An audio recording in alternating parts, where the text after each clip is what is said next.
नांदुरा येथील ठाणेदार सुरेश नाईक नवरे यांची खामगाव ग्रामीण पोलीस ठाण्यात बदली झालेली असून त्यांच्या जागी तामगाव येथील ठाणेदार भूषण गावंडे यांची नियुक्ती झालेली आहे। नवनियुक्त ठाणेदार भूषण गावंडे हे आज पदभार घेण्यासाठी दाखल झाल्यानंतर सुरेश नाईक नवरे यांना निरोप देण्यासाठी कर्मचाऱ्यांच्या वतीने पोलीस ठाणे सभागृहात एका छोटेखानी कार्यक्रमाचे आयोजन करण्यात आले होते।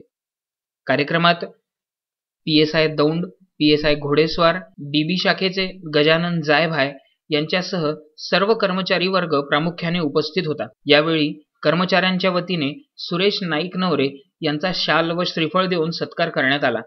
त्यानंतर अधिकारी व कर्मचारी यांनी आपले मनोगत व्यक्त केले। मनोगत व्यक्त करताना अनेक कर्मचारी भावनिक सुद्धा झाले, काहींनी तर अश्रूंनाही वाट मोकळी करून दिली। गरीब आणि श्रीमंत असा कुठलाही भेदभाव न ठेवता प्रत्येकाला न्याय देणारे शिस्तप्रिय आणि तितकेच प्रेमळ अधिकारी म्हणून सुरेश नाईक नवरे यांची ओळख आहे। कार्यक्रम झाल्यानंतर नाईक नवरे यांच्यावरती पुष्पवृष्टी करून पुष्पहाराने सजवलेल्या कारमधून त्यांना निरोप देण्यात आला।